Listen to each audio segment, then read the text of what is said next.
नमस्कार। जय श्री कृष्ण। बहुत बहुत स्वागत है आप सभी का मेरे YouTube चैनल सिद्धांत सरल पद्धति पर। कुंडली में ऐसी कौन सी स्थिति बनती है जिससे जातक अपनी माता का शत्रु बन जाता है या माता का शत्रु होता है या माता के साथ शत्रुवत व्यवहार करता है।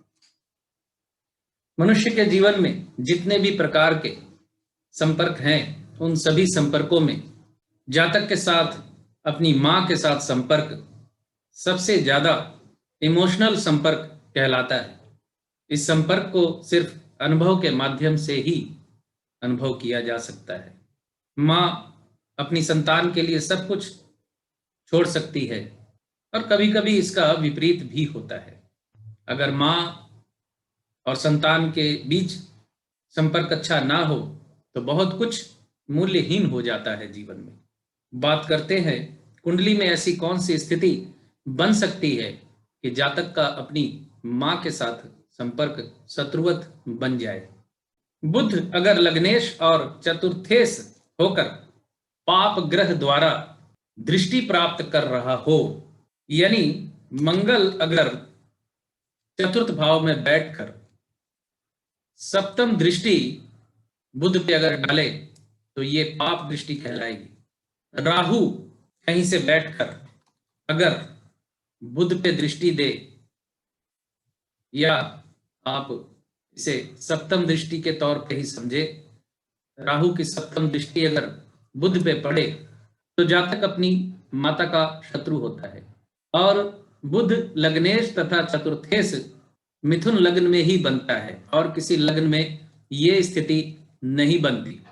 अगर ऐसी स्थिति बनती है तो जातक अपनी मां के साथ शत्रुवत व्यवहार करता है या मां के साथ उसकी शत्रुता होती है या मां के साथ उसका मेल जोल नहीं होता।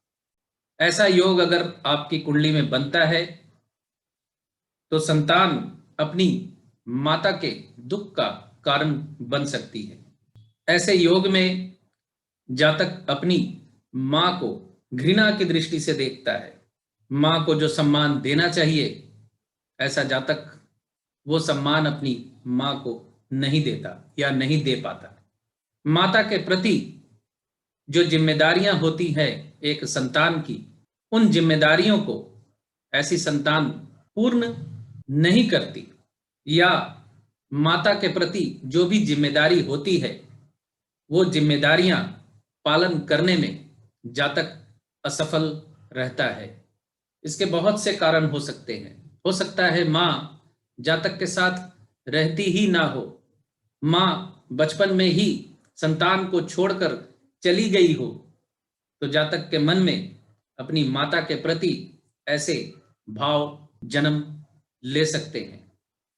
और मां अगर साथ में ही रहती है तो भी ऐसे विचार जातक के अंदर पैदा होते हैं और माता के साथ संपर्क उसका अच्छा नहीं होता। यहां स्थितियों में फेरबदल एक ही स्थिति में हो सकता है कि अगर किसी जातक की कुंडली में ऐसी स्थिति है और बृहस्पति दृष्टि अगर दे बुध पे, यानी बृहस्पति की पांचवी दृष्टि अगर बृहस्पति छठे भाव में हो तो 1 2 3 4 5 पंचम दृष्टि बृहस्पति की बुध पे पड़ेगी तो माता के साथ शत्रुता में कमी हो सकती है। ये बात मैंने उल्लेख इसलिए कर दी है कि किसी की कुंडली में हो सकता है जुपिटर बुध पे दृष्टि दे रहा हो पाप ग्रहों के साथ ही, तो स्थिति में परिवर्तन हो जाएगा। क्योंकि ऐसे बहुत लोग हैं जो सुनने के बाद अचानक कह सकते हैं कि नहीं ऐसा नहीं है, तो उनकी कुंडली में जरूर ऐसी स्थिति होगी। जुपिटर पंचम दृष्टि दे रहा हो या जुपिटर यहाँ चतुर्थ भाव में बैठकर सप्तम दृष्टि दे रहा हो यहां से बुध पे, या जुपिटर यहाँ द्वितीय भाव में बैठकर नवम दृष्टि दे रहा हो। जुपिटर की नवम दृष्टि यहाँ बुध पे पड़ेगी। सप्तम दृष्टि अष्टम भाव में और अष्टम और नवम दृष्टि पड़ेगी यहाँ बुध पे गुरु की, तो सिचुएशन में थोड़ा परिवर्तन आ जाएगा। लेकिन पाप ग्रहों की दृष्टि है और किसी भी शुभ ग्रह की दृष्टि नहीं है तो माता के साथ शत्रुता का योग बनता है आपकी कुंडली में, और ये योग विशेष करके मिथुन लग्न में ही बनेगा, किसी और लग्न में नहीं बनेगा। तो आई होप ज्योतिष सीखने के इच्छुक लोगों के लिए ये वीडियो काफी लाभजनक रहेगा। बहुत बहुत धन्यवाद आप सभी का जुड़े रहने के लिए। खुश रहिए, स्वस्थ रहिए।